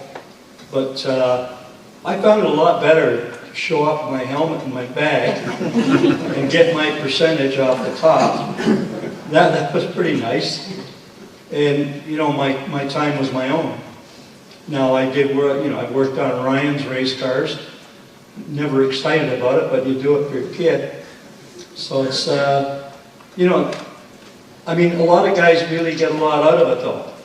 You know, I know a lot of drivers that really enjoy working on the race car. I mean, I know my son. He really enjoys working on his race cars. Not me. Eddie, you have been behind the wheel of the two-seat super modified, which is, in real terms, it's a real race car. It's just an extended super modified, little things different to put a person in the back seat. But I remember that I think the first time we did the Ride with the Legends series, I'm down by the start-finish line, and you're on the track, and I hear this loud squeal of tires, which finally stops, and I ran down and I said to you, Eddie, what broke? You said, just me. I'll be honest with you, that scared the crap out of me. And the guy behind me, you thought he just won $1 million. He was so thrilled. He wanted to do it again. I said, no, not today. Right, John, Otto was talking about the series, the Challenge series, that has started, you know, you've had great success with it. How did you decide? And honestly, it's helped to save super modifieds. How did you get started with that? You know, a bunch of the fans and car owners got together when things were kind of, you know, MSS had their series, Oswego had their schedule, ISMA had their schedule, and nobody was really, you know, breaking down the doors, you know, with an abundance of cars. So, you know, I got some owners and fans together, and you know, we put some sponsorship together to help out the speedways, you know, subsidize some of the purses and point funds and stuff like that. And that's really how, just trying to help, you know, trying to help pay. You know, the speedways can only do so much. In today's world, you know, everyone has so many things that they can do on a Saturday night. Crowds might not be, well, they're certainly not what they were years ago, as where Harry Crusoe generated money. But in today's world, you got to try to find the money somewhere else. Or, you know, like Dick O'Brien said, money bring cars, and cars bring people, and you know, you got to have the money in the cars first, and you know. Well, you've come up with some unique ways to get money, like businesses paying to sponsor the draw. Yeah, Davey Hamilton actually gave me that idea, and I'm thinking, you're crazy. Well, then I tried implementing it, and it was pretty, you know. It was pretty successful, you know. You take in $30,000, you pay out $5,000, and keeps $25,000 for the points. It's, you know, each guy pays like $500 a night to be a pill sponsor, right? And if they win, if their driver wins, they win $1,000. So you know, it gives the sponsor a little something to root for and involve them, and they know they're helping. And I mean, let's face it, that's what we all want to do is help, keep supers alive and the tracks alive. And, so you got to skin a cat somehow. You got to try new stuff. And that's how it started. This will be our 3rd year. And I think it's been very successful, but I feel like we're only on second base. Well, it certainly helped bring ISMA and MSS together where they were way apart. Well, and now Oswego's in the mix as well. That had to happen, and with the scheduling is the most important thing, and then after that is the money. So once you get the scheduling, everybody working together, and put the money up, then you kind of got to let it take its course. But like I was saying a minute ago, I feel like we're on second base. I need, that one big corporate sponsor to get us home. And, we're looking, but so far, no check. All right. Bentley, going back to the 2-seat super modified, you were in the first group that did a ride with the legends. And we auctioned you off to the highest bidder. I forget what the other people were paying for every other driver, but we auctioned you off to the highest bidder. And it came down to Chris Hagerty and Bernie Finnegan. And the bid was $650 by Chris. And Bernie apparently missed what was going on and lost the last call on it, so Chris was going to get the ride. You went over to Chris and said, if Bernie also pays $650, do you mind if I give him a ride too? And Chris said, yes, as long as I go first. But it was just a great idea, a great thing for you to do that day. Well, I just wanted to help the fund. I think it was a cancer fund, wasn't it, or something like that? Yeah. And, it's a passion that I think all of us drivers and everybody in the room has a passion for helping things like that. And I just thought if it helped, I'd do it. And I did it, and it worked out well. We had fun. I don't even think I came off the track when I was supposed to at one time. I think you guys were throwing the checkered flag, then you threw the red flag, then somebody ran out in the middle of the track. So what the hell's this guy doing? Did you like that car? Yeah, it was fun. It was a race car. Your last, I remember the last super modified you were in, the number 15, the Napa car, and it was really kind of a boat anchor. You weren't going anywhere with it. And I said to you, Bentley, you can use the 2-seater, it's faster. I probably agree with you. I know the other 15 car was a good car, but it just wasn't fit for me for some reason. They changed it, tried to make it better, but it just didn't work. And I said, wow, I must be all done. Then I got in a couple other cars and won again. So I said, well, maybe I'm not. So I was happy to have a chance to drive something else after that. Now, Otto, going back to you in maintenance and everything like that, working a full-time job, a lot of people really don't understand what goes into maintaining a quality race car and putting it on the track. It's more than just getting in the car and driving it. Yep, yeah, a lot of work. So your last question too, yeah, we were leading the ISMA points. Right. And we decided, we tested at Evans Mills the week before the race, took our ISMA car and the new John McKennedy car, and ran them both basically back to back. I didn't really fit properly in the El Grasso, we called it the El Grasso car, but it felt like the car was really, it had a really nice feel, and the engine was really what we've been looking for. And we opted, all of us, it was unanimous to go with that car. And ironically, probably a $3 part broke, and I don't know if it was a fuel injection nozzle. It's like a long extension, and that during the race it may have been busted and been floating on top of the intake valve. Somebody broke, and the red flag came out. They cleaned the track up, and we were fifth at the time, but the car felt really, really good. I think 100 laps. It was only maybe 15 or 20 laps in. But we really just needed to be around the top 10 somewhere to finish the point deal. And when they went to push the car on the restart, it may have gone from here to that paper and locked up. Right. And that was it. So ironically, all this maintenance you're talking about, it wasn't our car. It was somebody else's work, and it it broke and took us out of contention. Well, John told me that was the first time you were ever in the lead in points going into the last race and didn't take it. That's right, yeah. Eddie, talking about race cars and maintenance, was it Trevor who drove the other Super? Jared, my son Jared. He had just a horrendous crash on the front straight. And I know you spent many, many, many hours trying to find out what had happened to that car.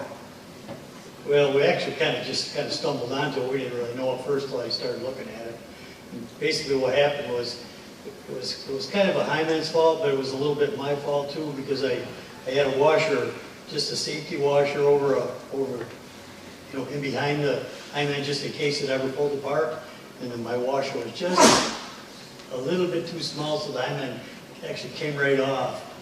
So I'm sure that's what happened, because nothing was even bent right there where that came apart. But yeah.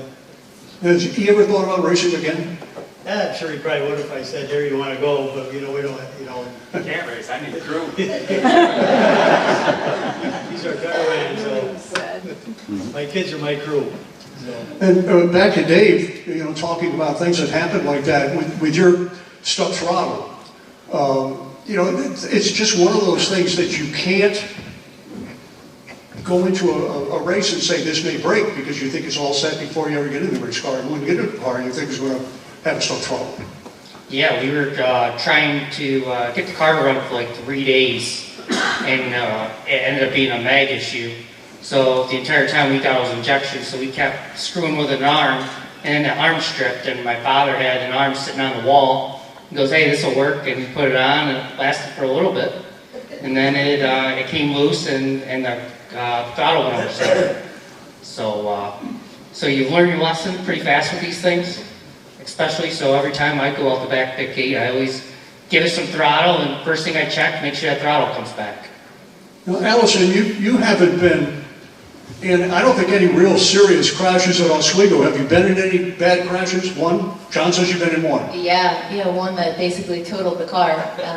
That was me driving ahead of myself, actually. We were going into turn 1 and the start of a heat race on, like a July afternoon, and I was worried about making it to the corner first and wasn't paying attention to the 2 cars that were in front of me. And I clipped Joe Gosick's left rear with my right front, which ultimately broke, the whole front end on me, and I shot off into the turn 1. And my husband likes to joke that he's never seen a race car accident take out so many appliances within the house, because it took out the dishwasher and the laundry machine and the vacuum cleaner all in one swipe. So I was pretty sore after that. I had to put my head down and get to the shop and fix what I broke, because it was 100% my fault. Did you ever think about giving up after that? Absolutely not. No, never a consideration. It was more, how quickly can I work in the shop and with the guys to, run parts and pick up body panels and do, my piece of it so that Otto could put the car back together in the shop. So, in all fairness, it was her fault, but the week prior to that was a wing show, and she ran the car with a wing. And what did she say about her first time when we told her, you can't go in the corner that way? So she just ran the week before with that car with a wing, and it's entirely different. And she went out and it was the first lap of the heat race, and she just was after it. So, she still was sort of a little bit in mode. It was the very next race that happened, so chalk it all up to experience. Warren, have you ever, I know we've talked about you retired and never really thought about going back, but when you look at some of the cars today, the way they have evolved, have you ever thought about just getting you to try one and to see what it was like compared to the ones you drove before? No, not really. Ryan said that car that he had, he says, "Take it out, Dad, see what you think." But no, when you quit, you quit. And I just, probably would like to have, when I drove that car of McGarry's, that's when they were starting to evolve. Now his wasn't as, like Muldoon's was a better car, And, you know, a lot of them had more downforce. But, no, that was about, you know, I just thought, you know, now you're done. I don't think you ever go back. Yeah. Well, I just meant to not race again, but just to drive it, just to see. No. Okay. That's fair enough. What about you, Eddie? Never thought about getting back out just to driving your own car? One time, Brandon, he couldn't get to the racetrack because he was living out of state at the time. So we had just put the motor together, so I just wanted to run it just to make sure it was okay. So I went out there. First he's on the phone going, Jesus Christ, he's going on kind of slow. You know, and then when I came in, I said, you know what? I remember why I quit. Dave Danzer, when you started, yeah, go ahead, Martin. Just a cab of that. We were racing, my son was racing a modified up at Oswego Speedway. And it was raining and everything else, and Junior Hanley, I'm sure you've heard of him, was there giving us a hand. He's raced at Oswego. Yeah. You know, and Ryan was off somewhere, and the cars were ready to go out on the track. And my wife says, Warren, you better move the car up. It's in line, they're in line to go up to the track. And it was a big race. So I said, well, Ryan can move it. She says, no, you got to move it. So I said, well, all right. So I put my leg up to get in the car, ripped the ass out of my pants. I said, I'll never get another race car again. I started to go to Dave. Obviously, I said you had some success in the small block super modifieds and moved into the supers. Were you surprised at your success in the supers? Yeah, because everybody tells me I was the worst SBS driver of all time. They hadn't meant like Bruce. But yeah, our SBS career wasn't very good. But you know, the super career, you put yourself around good people like Furlong and Hawksby. They took me underneath their wing and they guided me all the way. I mean, I was going over there some nights where I go out and run top 5, and I go over to Greg. Greg would put the thing on, or the tape, and he'd sit there and yell at me for 45 minutes. Then he'd put his lead race on, where he goes from 18th to 1st, and he starts screaming in my face. I'm like, I don't know if I want to do this anymore. Because he was just so out of control, but he was an awesome coach to have, and now he's got Taylor Hawksby on our team. Yeah, he has helped not only you, but a number of other drivers, and he does it kind of quietly. He doesn't make any big deal about it. No, he's humble at times, but when he wants to get his point across, he'll definitely get his point. So, well, I've seen him in that mood. Yeah. He talked me through my first win. Was a Holbrook blew up with like 2 laps to go, and I was leading. And there was a red flag, and Gozik comes rolling up next to me and gives me a little wave. And that just got in my head, and Greg comes out and starts, you know, just hit your marks. That's a big thing. Try not to overreact and just be smooth with the throttle, don't light them up, and just hit your marks. But I think Joey Payne took out Otto that night, so it made things a little easier. But it just worked out. Now, when you had the car, you got your first feature win.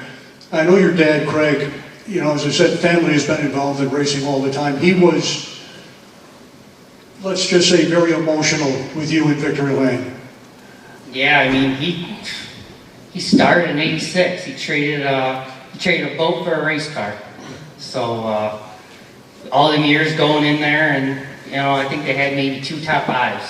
So our rookie year, we came out, we were really fast. There was like 3 weeks where I should have won, and just we kept having mistakes, and we just didn't think it was going to happen. And it was just a lot of relief to have all these years, to put all your time and effort into everything, and finally you come out on the good end. And you've won a couple dozen since then. 14. Yeah.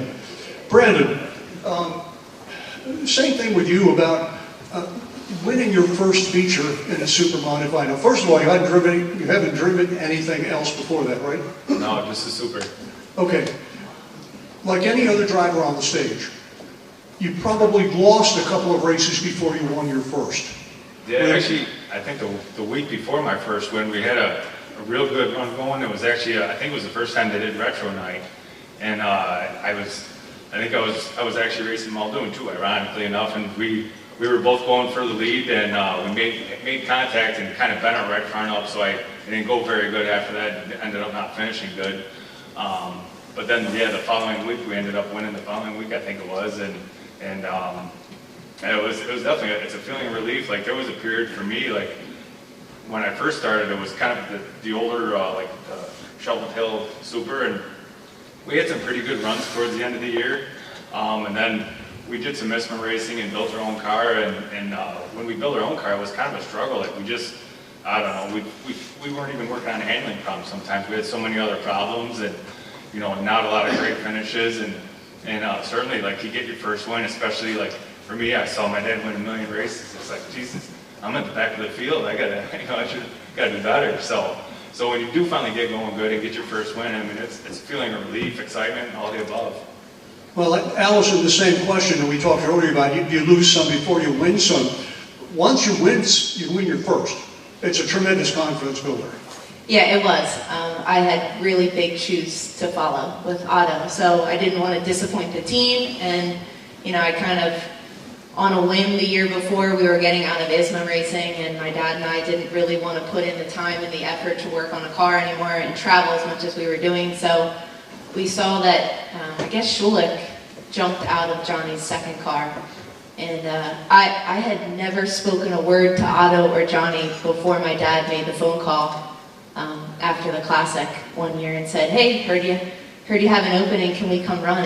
And I'm sure, I don't know what Johnny was thinking, but obviously it worked out. So I had really big shoes to follow, and I was just happy that I could prove myself in that sense. Bentley, 1971, I think you went, or 70, I think you went USAC racing, and you had a crash that put you out of racing for about a year.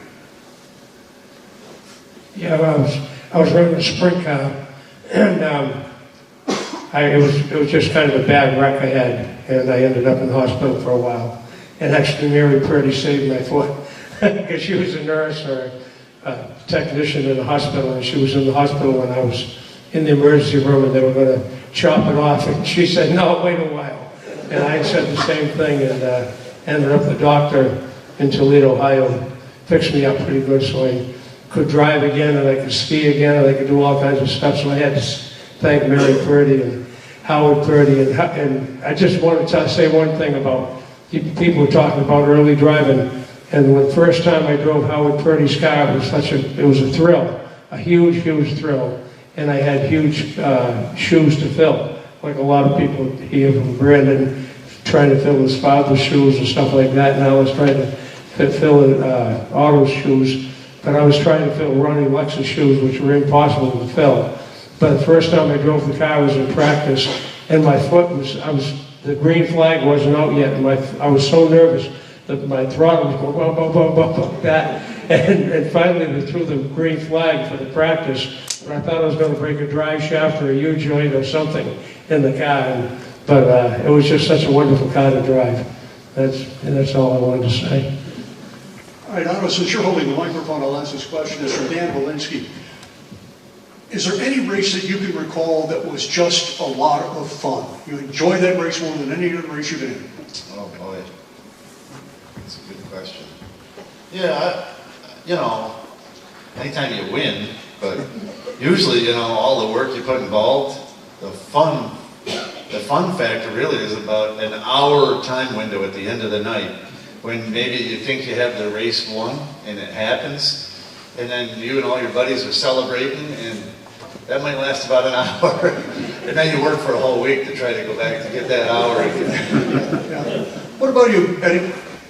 Favorite races? Now, obviously, Eddie being 83 has got to be at the top of your list, but almost every race you win is just fun. I don't even know if you could.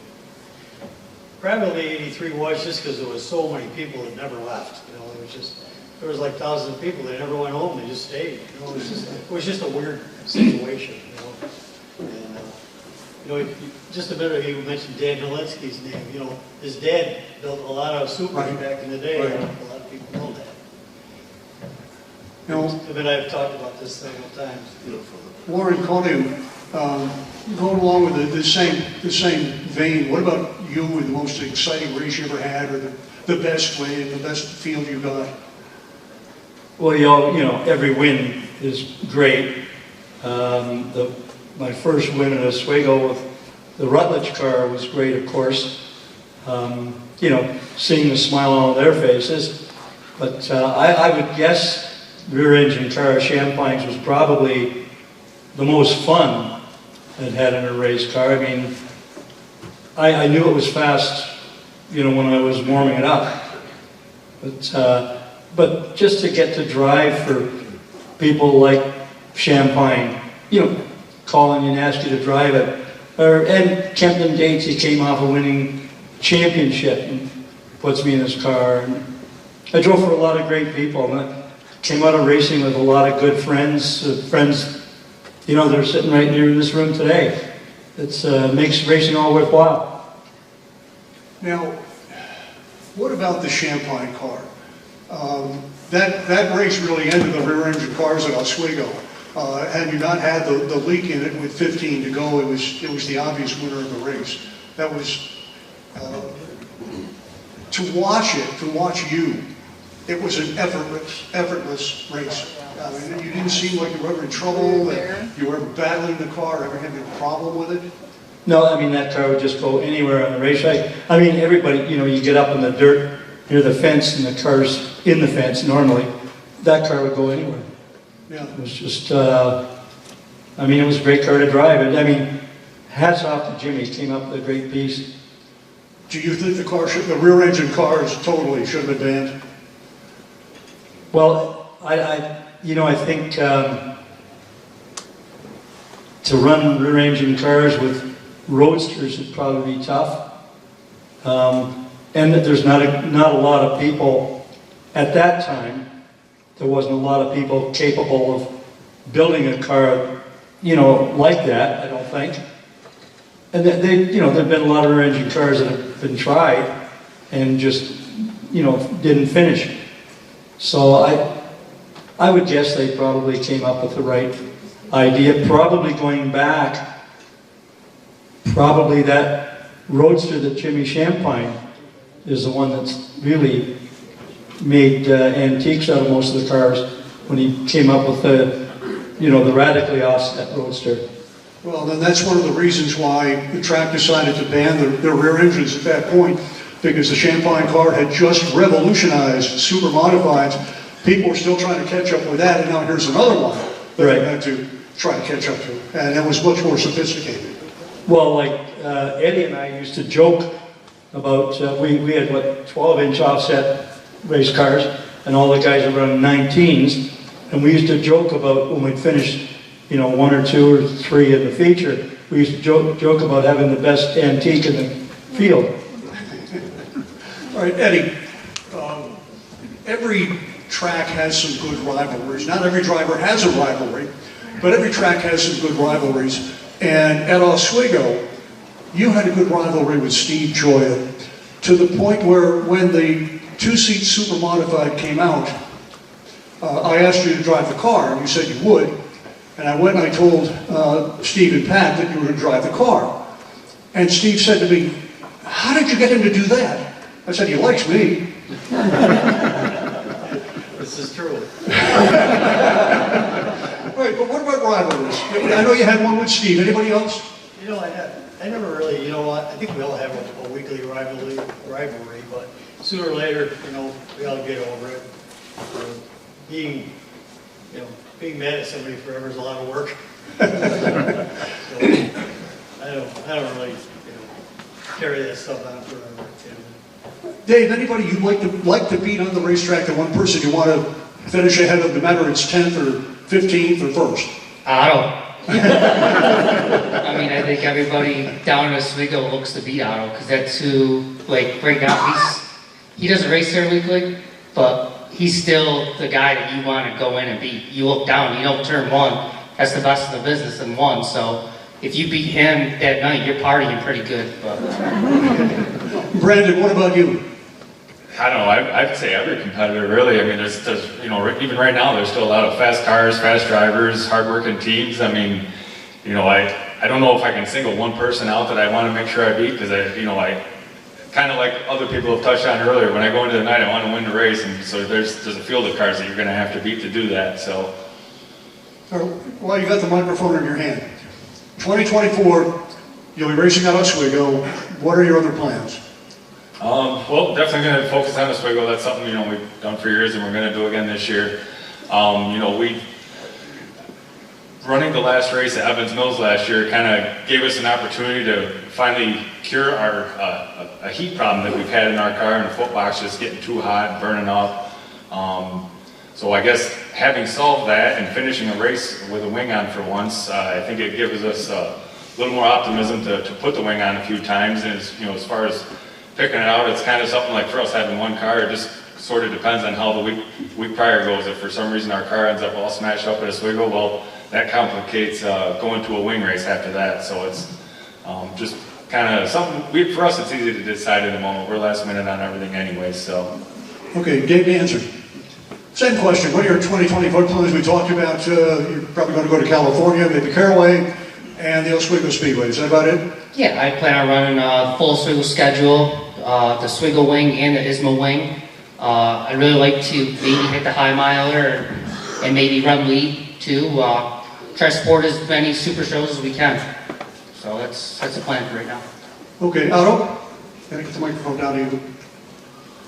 I know we've talked a little bit about it. Your plans are a little flexible, but you're going to be at Oswego at least for the first two shows. You run ISMA, MSS.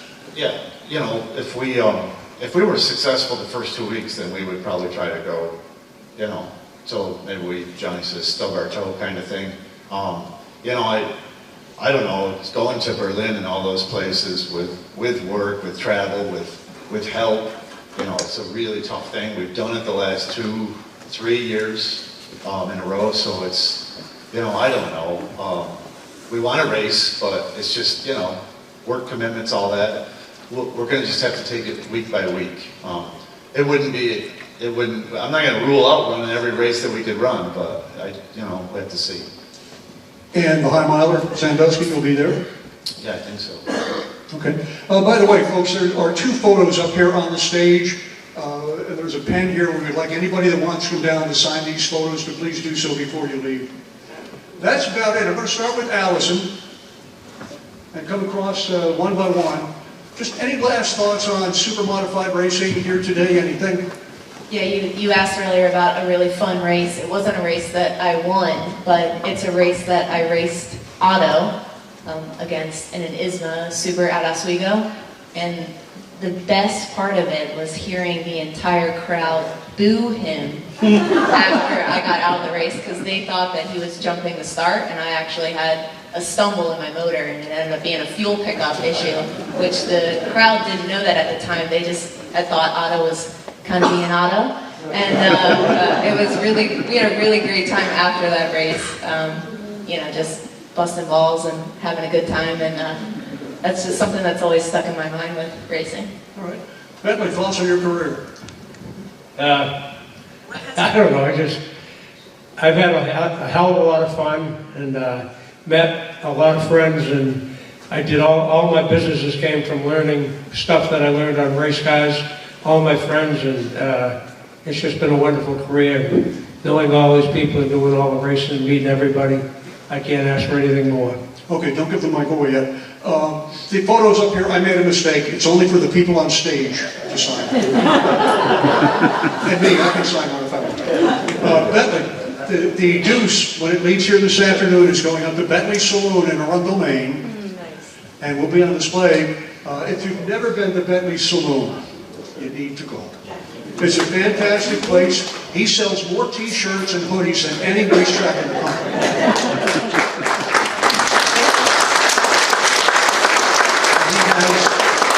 He has two large, maybe the size of this room or bigger, barns with classic cars and classic race cars in them. The Deuce is going to go up there and do that.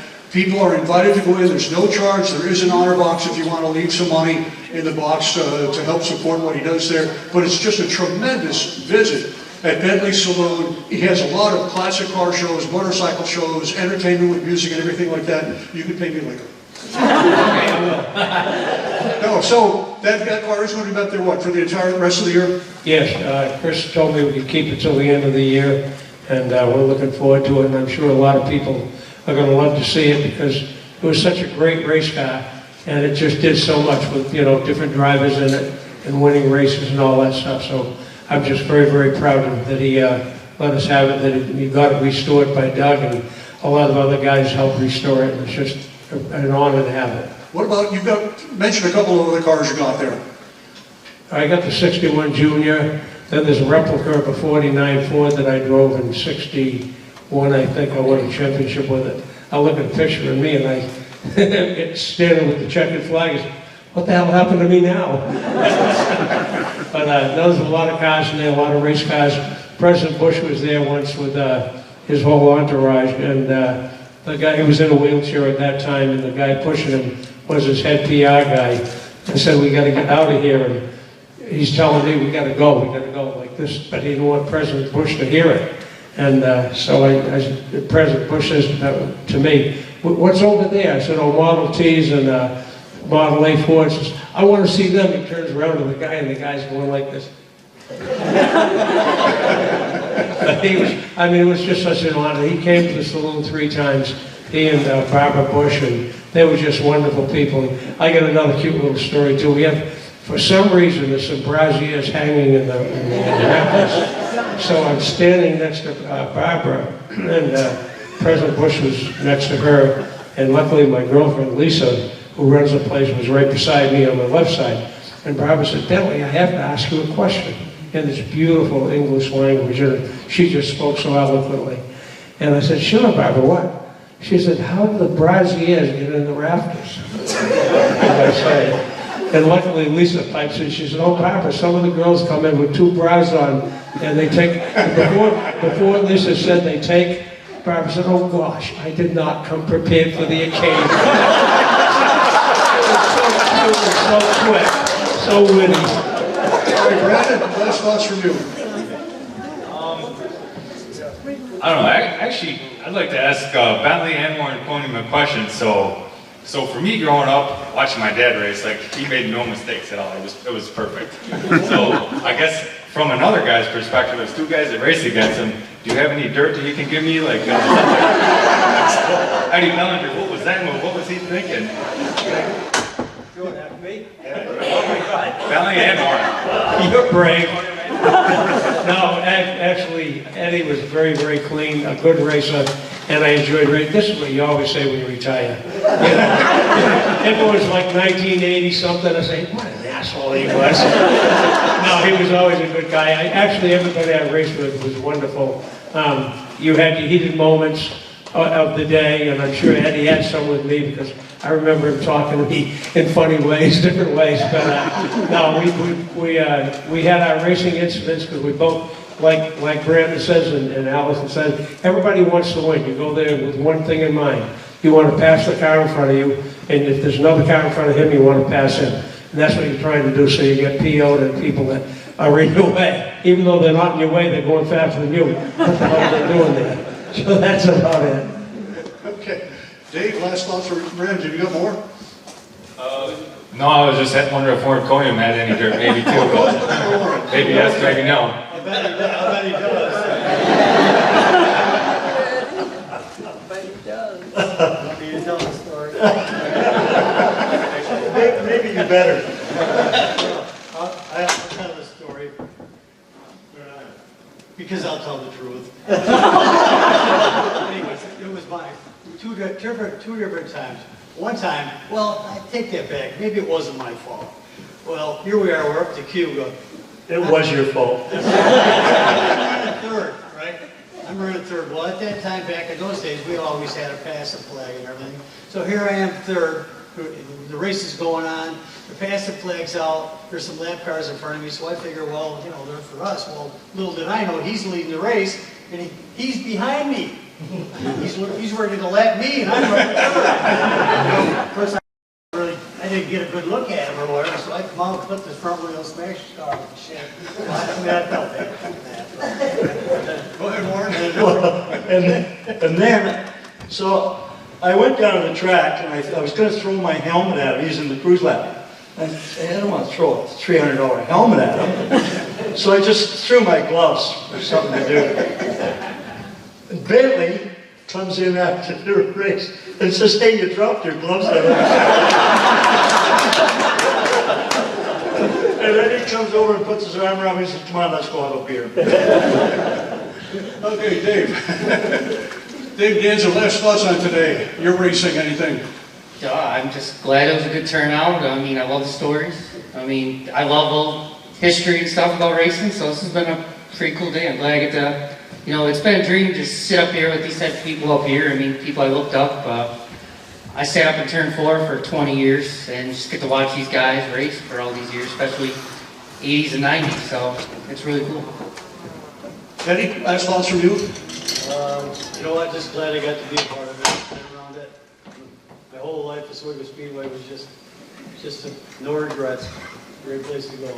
Okay. John? All my kids go to the races with me on Saturday night. That's always a good thing. You were with your dad. It was always nice to see your dad. And your dad was my favorite driver all time. Three track championships and just a nice man. But he was with you in the pits all the time. Yeah. John? You ask these guys about their favorite race, and of course it's not fun to come back from a wreck the previous week and win the next week, but we have been lucky enough to do that. I think 3 times that come to mind, but Brandon mentioned it earlier when Dave, he mentioned it, Joey Payne took out Otto the last race of the year. And, you know, we had run 3 cars for Classic a few times, and every time I've done it, I look at my buddy, I go, "Don't ever let me do this again," right? Because it's a circus, right? So we were debating on whether to bring 2 or 3 for Classic in 2 weeks. And when Otto got in the wall, and it was kind of a dirty deal, I thought, and man, I gathered all the troops. I didn't tell Otto, but I gathered all the troops, like, everybody take off work, we're going to Otto's, I want 3 cars here, right? So I was mad, right? So we get the 3 cars for Classic, and I happened to be walking through Tech that day, and I told the crew, I go, "Get ready for a lot of blue in here," right? And just all full of it, right? And that day we came in first and second in the Classic, and so to come back from that wreck and pull off, I think that, I don't know if it was 11 or 12, but it was one of the 1-2 finishers that we had in that Classic, and that was one of my favorite races, you know, to pull it off. Otto? Oh, just like echoing a lot of these guys. I feel very fortunate. Been a lot of hard work, been a lot of fun. I'm very thankful for the career that I've had to this point, especially Oswego. To go there as an outsider and become, somebody and leave a mark, has been, it's been an accomplishment in racing. Warren? Well, I just like to say thanks to everybody for coming to this event, and thanks for being invited. And just great running against all these guys over the years, and met a lot of super people over the years that are still my friends, and it's great to come away from racing with a lot of good friends. All right, ladies and gentlemen, hold your applause for a minute. Let's hear it for Allison Sloan, Bentley Warren, Brandon Bellinger, Dave Dancer, Eddie Bellinger, John Nicotra, Otto Siddeley, and Warren Codium.